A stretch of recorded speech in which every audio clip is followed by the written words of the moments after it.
दोस्तों नमस्कार। आज की कक्षा में आप सबका स्वागत है। पिछली कक्षा में हमने माहेश्वर सूत्र और उनसे प्रत्याहार कैसे बनेंगे इसको पढ़ा था और आप सबको मैंने आग्रह किया था कि प्रत्याहार बनाने का आप अभ्यास करके आएंगे। तो जाहिर सी बात है आपने किए होंगे और इसके अलावा उसके बाद उनके उच्चारण स्थान वर्णों के ये भी आशा करता हूँ आप सबको पिछली कक्षा में अच्छे से समझ में आ गए हुए। अगर आपने नहीं उच्चारण स्थान वर्णों के नहीं आपको क्लियर हैं तो उनको अवश्य देख लीजिए और उनसे संबंधित सूत्र आप अवश्य याद कर लीजिए, क्योंकि विभिन्न परीक्षाओं में उनसे जुड़े हुए सूत्र पूछे जाते हैं और सूत्र रहेंगे याद रहेंगे तो वो आपको निश्चित रूप से हमेशा ध्यान रहेगा, कभी उसमें गलतियों की गुंजाइश बहुत ही कम हो जाएगी। फिर बच्चों उसके बाद हम स्वर संधि भी कर चुके हैं और स्वर संधि में जो 5 संधियां हैं पहली वो हम कर चुके हैं और उसके बाद अ, अब हम कुछ महत्वपूर्ण एक विषय टॉपिक है परिभाषा सूत्र। परिभाषा तो बहुत सारी परिभाषाएं हैं, संज्ञा है, तो इनके इनसे जुड़े प्रश्न इंटरव्यू में भी पूछे जाते हैं और व्याकरण को पढ़ने के लिए भी बहुत आवश्यक होता है इनको जानना। बाकी बीए और एमए में व्याकरण पढ़ते हैं तो वहां पर भी इनकी आवश्यकता होती है। इसके अलावा सी टेट और टीजीटी पीजीटी की परीक्षाओं में भी ये संज्ञा संज्ञा सूत्र पूछे जाते हैं। अभी यहाँ मैंने इतने लिखे हैं, बाकी इसके बाद और आगे लिखूंगा। तो 10-12 जो मुख्य मुख्य संज्ञा हैं, उन परिभाषाएं हैं, उनका यहाँ पर हम व्याख्या करेंगे। तो पहले पद किसे कहते हैं, तो पद की व्याख्या करते हैं। इससे जुड़ा मित्रों मैं सूत्र भी यहाँ पर लिख रहा हूँ, तो सूत्र भी आप अवश्य ध्यान रखिए। सूत्र बहुत ही मुख्य चीज रहेगा। तो पद का क्या है इसकी परिभाषा बताता है, एक सूत्र आता है सुप्तिगंतम पदम। ठीक है, तो सुप या इसको पाधा रहेगा, फिर तिंग तिंगंतम तिंगंतम पदम। सुप तिंगंतम पदम अर्थात सुप और तिंग से जुड़ा हुआ लगे हुए शब्द प्रत्यय होंगे। तो सुप क्या है और तिंग क्या है ये प्रश्न आता है। तो जो प्रातिपदिकों से लगने वाले और प्रातिपदिक या शब्दों से लग करके जो शब्द रूपों का निर्माण करते हैं, ऐसे 21 प्रत्ययों के समूह को सुप कहा जाता है। जैसे राम शब्द में, राम प्रातिपदिक शब्द है क्योंकि ये किसी एक व्यक्ति का वाचक है राम। अब इसमें इसका 7 विभक्तियों में और 3 वचनों में इसके अलग अलग रूप बनते हैं। अब इसके रूप कैसे बनेंगे और कितने रूप होते हैं एक शब्द के, इसकी व्याख्या हम फिर किसी चैप्टर में करेंगे, अगले वीडियो में करेंगे। अभी हम इसकी व्याख्या केवल इस शब्द के परिचय पर, परिभाषा पर ज्यादा केंद्रित करेंगे अपनी कक्षा को। तो बताते हैं वैसे 21 प्रत्यय होते हैं, उनको सु आदि प्रत्यय या सुप ऐसा कहा जाता है। क्यों? क्योंकि उनका पहला अक्षर, पहली प्रत्यय जो है वो सु है। सु औ जस अम औट सस टाभ्याम भिस गेभ्याम भ्यस यस भ्यास गेस भ्याम भ्यस यस ओस आम गिंग ओस सुप, ऐसा करके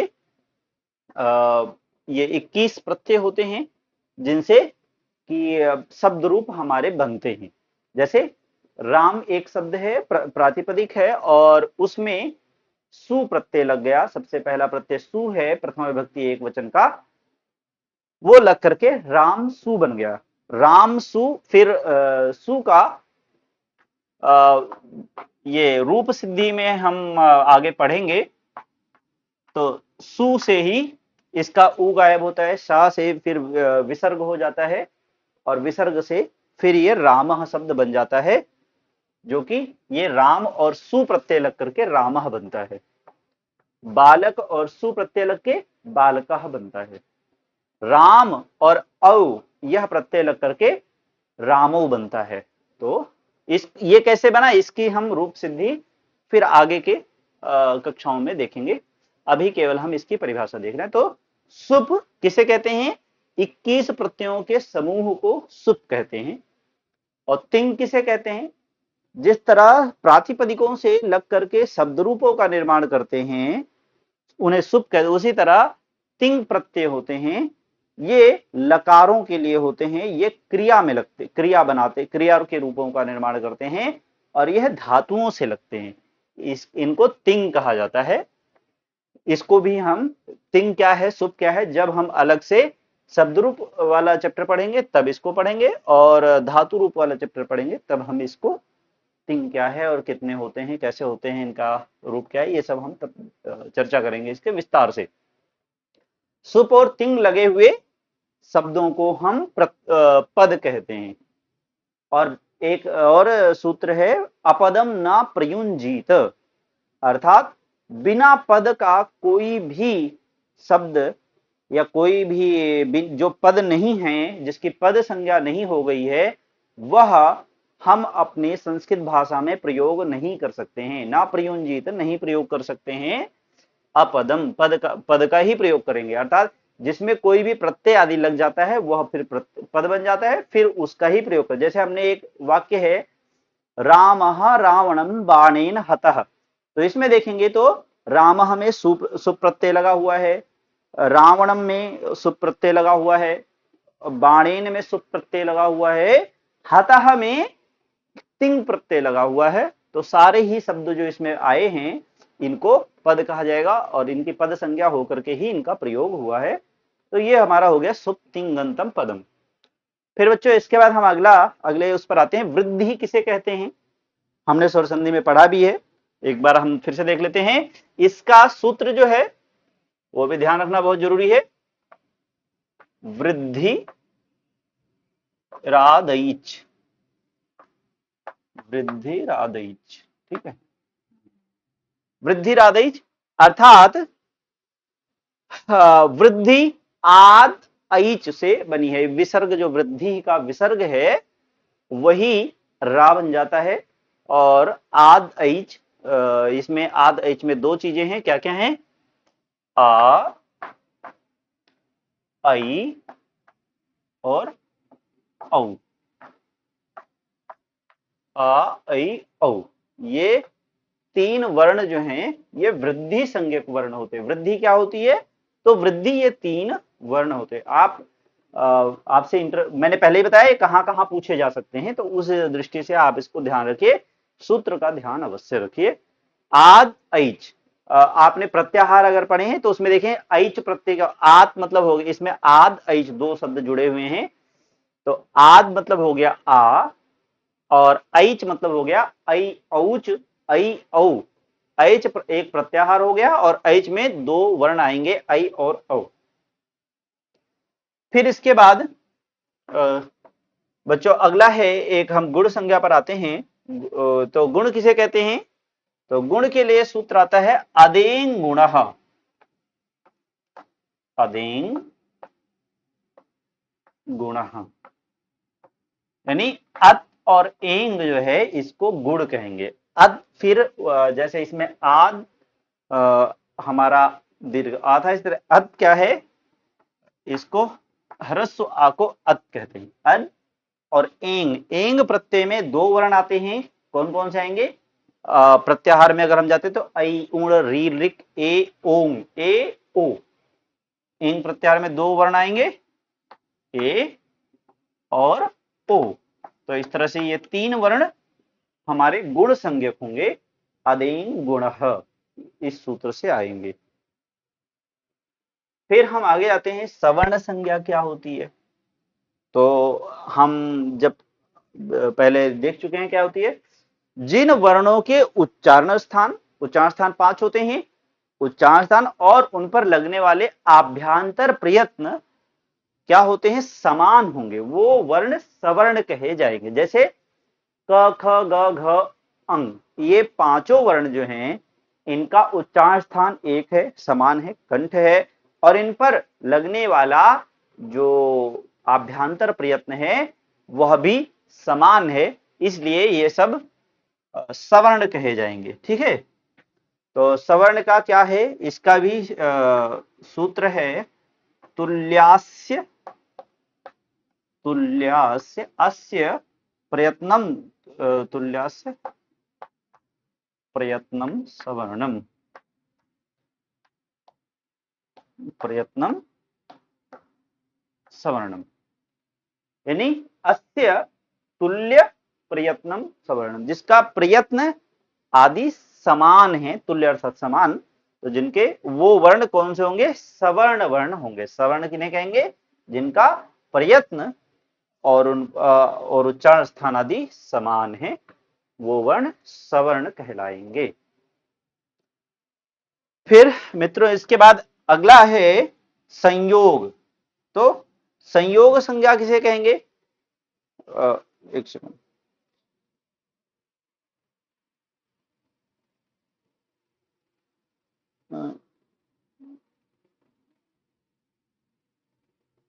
संयोग संज्ञा कहते हैं।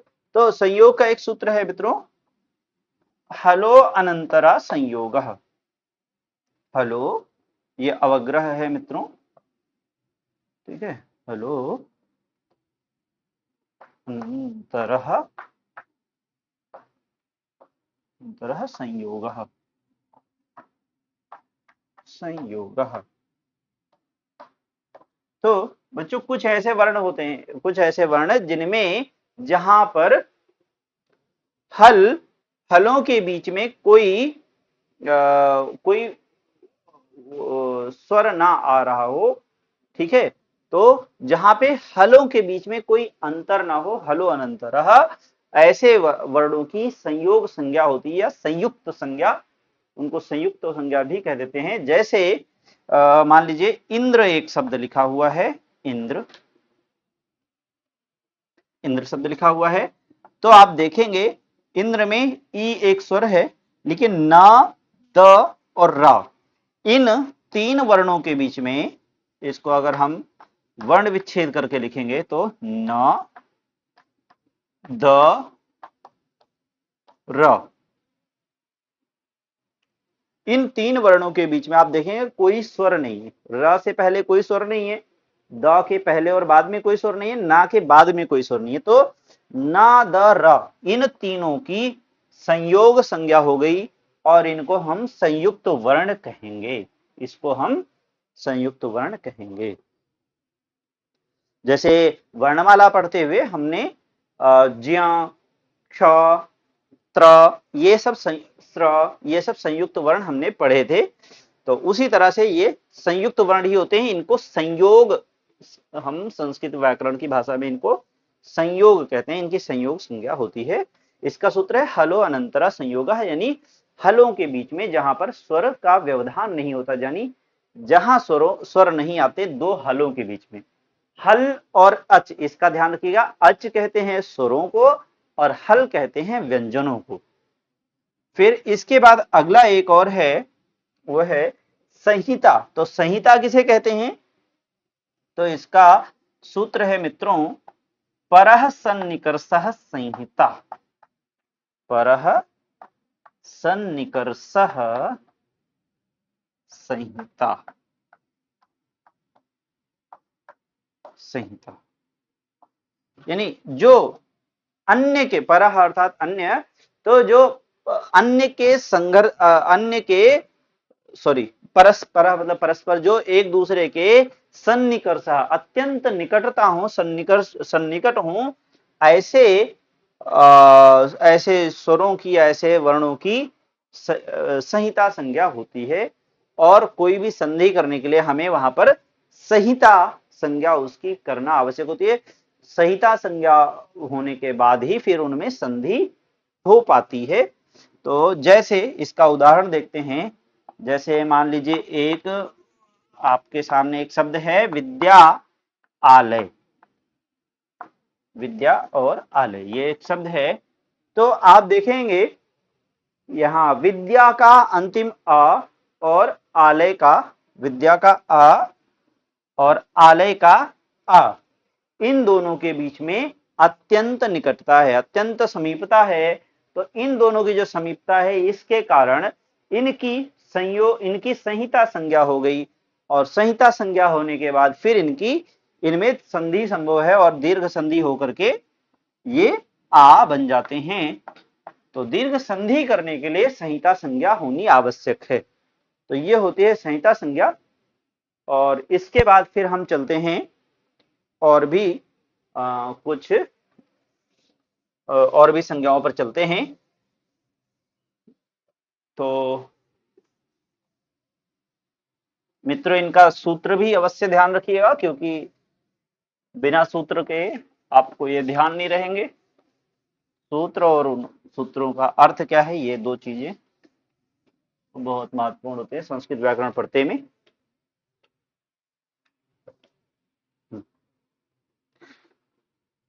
एक मिनट। हाँ, तो दोस्तों हम कुछ बाकी जो परिभाषा संज्ञाएं हैं, इनका हम देखते हैं क्या है। तो प्रातिपदिक एक बहुत ही महत्वपूर्ण ये संज्ञा है, महत्वपूर्ण पद है, इसका ध्यान रखना जरूरी है। ये दो सूत्रों से प्रातिपदिक बनता है। कौन कौन से हैं? एक है अर्थवद धातुर वद अधातुर अधातुर, मिटाना पड़ेगा बच्चों मुझे। अर्थवद अधातुर प्रत्ययः प्रातिपदिकम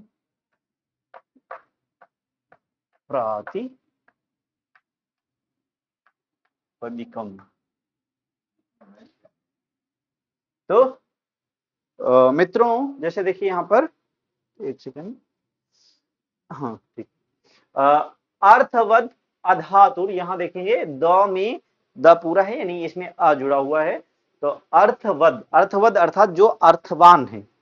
ऐसे अधातु, जो यानी धातु नहीं है, अर्थवान है किंतु धातु नहीं है, अर्थवद अधातु। फिर है अप्रत्यय, अधातु का जो विसर्ग है और प्रत्यय के पहले अ है, इसमें विसर्ग और अ मिलकर रा बन गया।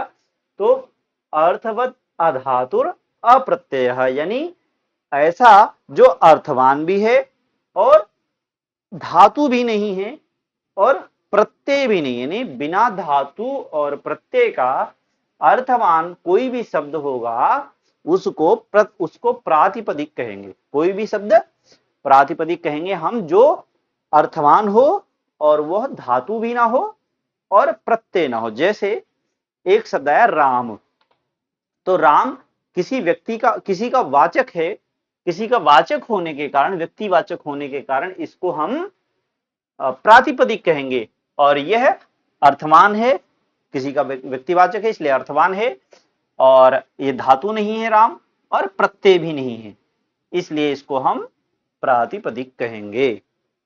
ठीक है, सीता हम प्रातिपदिक कहेंगे, व्यजन हम प्रातिपदिक कहेंगे। ठीक है, अब एक और सूत्र से भी प्रातिपदिक होता है, इसमें एक और वार्तिक आया हुआ है, वो क्या है? कृत तद्धित समासाश्च। कृत, इसमें बच्चों त डबल है, एक आधा ता भी इसमें जुड़ा हुआ है। कृत तद्धित, फिर तद्धित समासाश्च,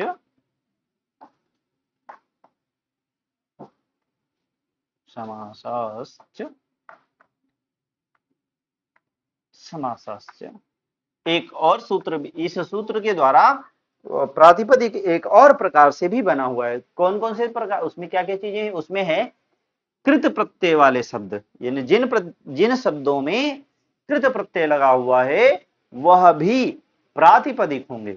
और कौन से होंगे? तद्धित प्रत्यय लगा हुआ शब्द भी, ये तद्धित लिखा हुआ है, तद्धित लगे हुए, तद्धित प्रत्ययांत शब्द भी या तद्धित प्रत्यय वाले शब्द भी प्रातिपदिक होंगे। इसके अलावा एक और प्रकार से समस्त पद जो होंगे, समास युक्त पद जो शब्द होंगे, उनको भी हम प्रातिपदिक कहेंगे। तो प्रातिपदिक अब हम कितनी चीजों को कहेंगे?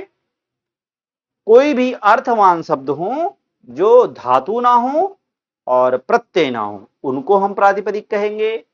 और किसको प्रातिपदिक कह सकते हैं? जो कृत प्रत्यय लगे हुए हैं या तद्धित प्रत्यय लगे हुए हैं या समास युक्त शब्द हैं, समस्त पद हैं, उनको भी हम प्रातिपदिक कहेंगे। तो बच्चों ये सूत्र ध्यान रखिएगा। और प्रातिपदिक की संज्ञा, इस प्रातिपदिक का बहुत महत्व आता है व्याकरण में, और जब व्याकरण शुरू करेंगे तब आपको, आपके लिए बहुत ही महत्वपूर्ण शब्द, महत्वपूर्ण परिभाषा हो जाएगी। इसलिए इसको बहुत अच्छे से समझ लें कि प्रातिपदिक किसे कहते हैं। तो अर्थवत् धातुर प्रत्यय प्रातिपदिकम कृत तद्धित समासाश्च। मैं इसका एक सूत्र मिटा रहा हूं क्योंकि इधर हमें दूसरे का लिखना होगा। एक लिखा रहने देता हूं मैं, ये लिखा रहने देता हूं, ये आप लिखता हूं फिलहाल। फिर धातु। अब धातु किसे कहते हैं? तो धातु कहते हैं क्रिया शब्द, जो हमें क्रिया का वाचक होते हैं, जो क्रिया बताते हैं कि क्रिया है, क्रिया का बोध कराने वाले शब्दों को हम धातु कहते हैं। और ये भू आदि गणों में पठित होती हैं। इसलिए इसके लिए जो सूत्र आया है वह है मित्रों भ्वादयो धातवः। भ्वादयो यानी भू आदि से जो युक्त हैं, भू आदि आदयो धातवः। तो धातवः भू आदि धातुएं होती हैं। फिर मित्रों इसके बाद जो क्रिया का, इसका अर्थ है भू आदि धातुओं में, गणों में पठित धातुएं जो क्रिया का बोध कराती हैं वो धातु कहलाती हैं। फिर बच्चों इसके बाद अगला है आख्यात। तो आख्यात क्रिया का ही नाम आख्यात होता है। ठीक है, तो क्रिया क्रिया का ही जो बोध कराते हैं, क्रिया का ही नाम, क्रिया शब्दों को ही हम आख्यात कहते हैं। ठीक है, और इसका जो सूत्र है वो अलग ही व्याख्या करता है, इसलिए अब वो ज्यादा बड़ा हो जाएगा, वो अभी हम उसको नहीं करते हैं। बस समझ लिया आख्यात किसे कहते हैं, क्रिया को हम आख्यात कहते हैं। फिर इसके बाद उपसर्ग किसे कहते हैं? बच्चों धीरे धीरे समझ समझ के चलिए। प्रातिपदिक क्या होता है, धातु क्या होता है, आख्यात क्रिया को हम आख्यात कहते हैं, और नाम हम किसी की संज्ञा है तो उसको हम नाम कहते हैं। ठीक है, फिर उपसर्ग किसे कहते हैं? तो उपसर्ग हम 22 तरह के शब्दांश हैं जिनका स्वयं का तो कोई अर्थ कई बार नहीं होता है, या होता है कभी कभी स्वयं का उनका अर्थ, किंतु वह क्रिया के साथ जुड़ करके एक अलग तरह से अर्थ बताते हैं। कई बार उसके अर्थ में परिवर्तन कर देते हैं, उसके अर्थ को बढ़ा देते हैं, या उसके अर्थ को न्यून कर देते हैं, या अर्थ में परिवर्तन कर देते हैं, उनको हम उपसर्ग कहा जाता है। और इसका जो सूत्र है वो है क्रिया योगे, क्रिया योगे उपसर्गा, क्रिया योगे उपसर्गा। क्रिया के योग में उपसर्ग होते हैं, और ये 22 होते हैं।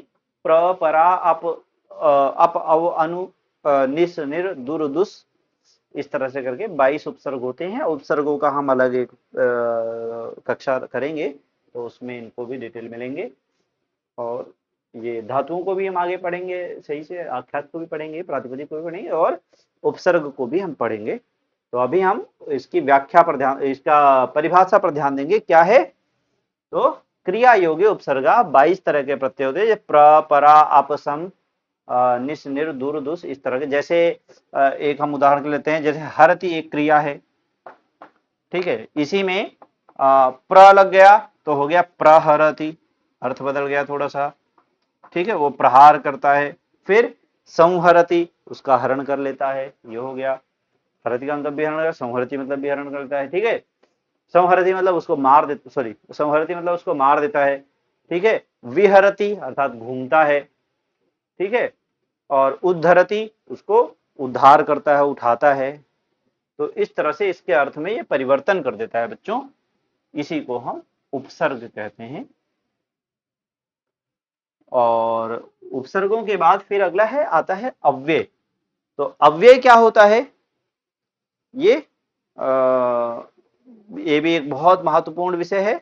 इसमें क्या होता है बच्चों, जैसे जो वे शब्द जो किसी भी वचन यानी तीनों वचनों में और तीनों लिंगों में एक समान रहते हैं, उनमें कोई परिवर्तन नहीं होता है, ऐसे शब्दों को हम अव्यय कहते हैं।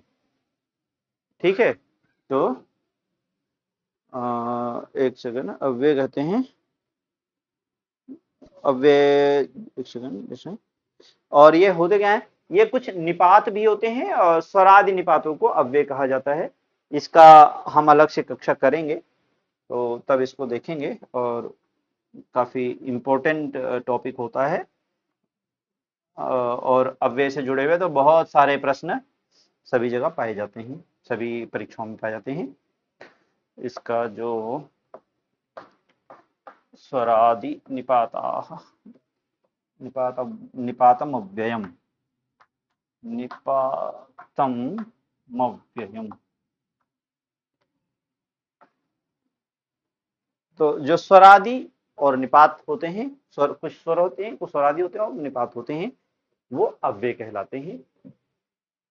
और फिर इसके बाद आता है सर्वनाम। क्या होता है आप जानते होंगे, जो संज्ञा के स्थान पर प्रयोग किए जाने वाले शब्द सर्वनाम कहलाते हैं। और जैसे सर्वादीनि सर्वनामानि, सर्व आदि करके कई सारे, करीब 20-25 शब्द हैं जिनको सर्व आदि के साथ, सर्व आदि के साथ पढ़ा जाता है। ठीक है, सर्वगण उनके साथ, तो उनको एक साथ उनको पढ़ा जाता है, इसलिए उनको सर्वादीनि नामानि ऐसा करके एक सूत्र बना हुआ है। तो सर्वादीनि सर्वनामानि, जो सर्वादीन हैं वो सर्वनाम कहे जाते हैं, सर्व आदि सर्वनाम कहे जाते हैं, सर्वनामानि। और अभी उनको जानना आपके लिए ज्यादा वो नहीं है, इसको हम सर्वनामों का एक अलग चैप्टर पढ़ना पड़ेगा, बहुत ही विशद चैप्टर है। सिर्फ अभी यहाँ पर परिभाषा पर ध्यान दीजिए।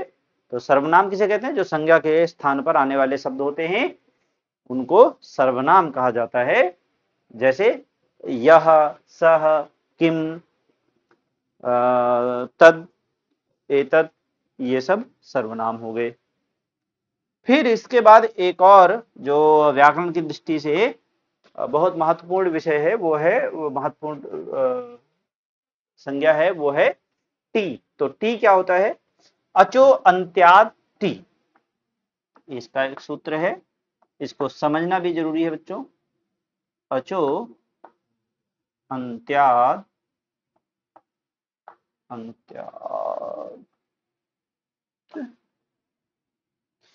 अचो, अचो अंत्यादि, अचो अंत्यादि टी।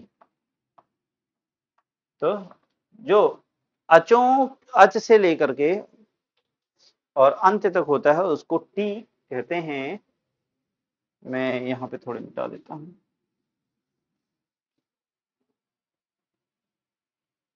अचो, अचो अंत्यादि टी। तो इसका उदाहरण जैसे एक शब्द हो गया तपस। ठीक है बच्चों, पहले बताया अच कहते हैं स्वर को और हल कहते हैं व्यंजनों को। तो जो अंतिम स्वर होगा, अचो अंत्य, अंतिम अच जो है वहां से लेकर के, अंतिम अच से लेकर के अंत तक, जो अंत्य है, अंत्य आदि जो सबसे अंत है वहां तक, उसको टी संज्ञा, उसकी टी संज्ञा होती है। जैसे एक तपस शब्द आ गया, ठीक है, तपस एक पद आ गया, शब्द आ गया, तो तपस में अंतिम स्वर कहां पर है, पा के साथ आ लगा हुआ है, सा में कोई स्वर नहीं है, तो पा के साथ जो स्वर है वही, जो अ है ह्रस्व, वही अंतिम अच है इस तपस में। तो अंतिम स्वर और उसके बाद आने वाला वर्ण जो भी होगा वो अंतिम, व अंतिम अच, और उसके बाद जो अंत्य है, अंत्य मतलब समाप्ति वाला वर्ण। तो जो अच है, अंतिम अच और अंत्य वर्ण जो है वही टी संज्ञक होगा, अर्थात तपस में अस जो है वो टी संज्ञक होगा। और अगर अंत में व्यंजन नहीं है तो वहां पर जो अंतिम स्वर है वही टी संज्ञक हो जाएगा। जैसे मति शब्द में ह्रस्व ई अंत में है तो वही टी संज्ञक हो गया, ई की टी संज्ञा हो गई। और जैसे राम में, या हम कहें तो कवि में ई की कवि संज्ञा, ई की, राम में अ की टी संज्ञा हो गई। तो इस तरह से ये टी संज्ञा विधायक सूत्र है। और इसके बाद फिर हम ये प्रातिपदिक को मिटाते हैं और दो तीन परिभाषाएं और देखते हैं जो बहुत ही महत्वपूर्ण है। ठीक है, तो इनकी बात करते हैं। एक इसी तरह आता है उपधा, जो टी से संबंधित है। तो उपधा संज्ञा किसे कहते हैं? तो अलो अंत्यात पूर्व उपधा, ऐसा एक सूत्र है मित्रों। अलो अंत्यात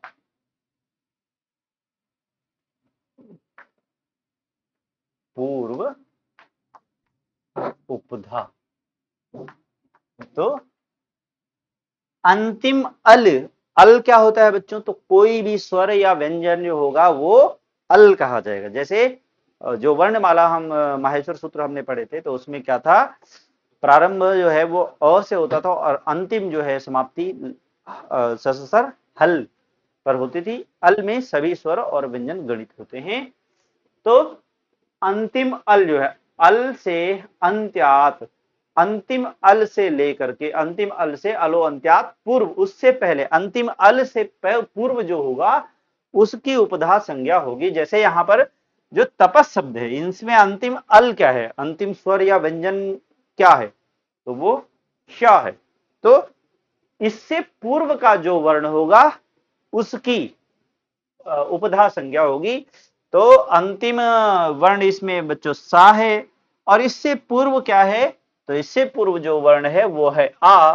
तो तपस में अ की उपधा संज्ञा हो गई।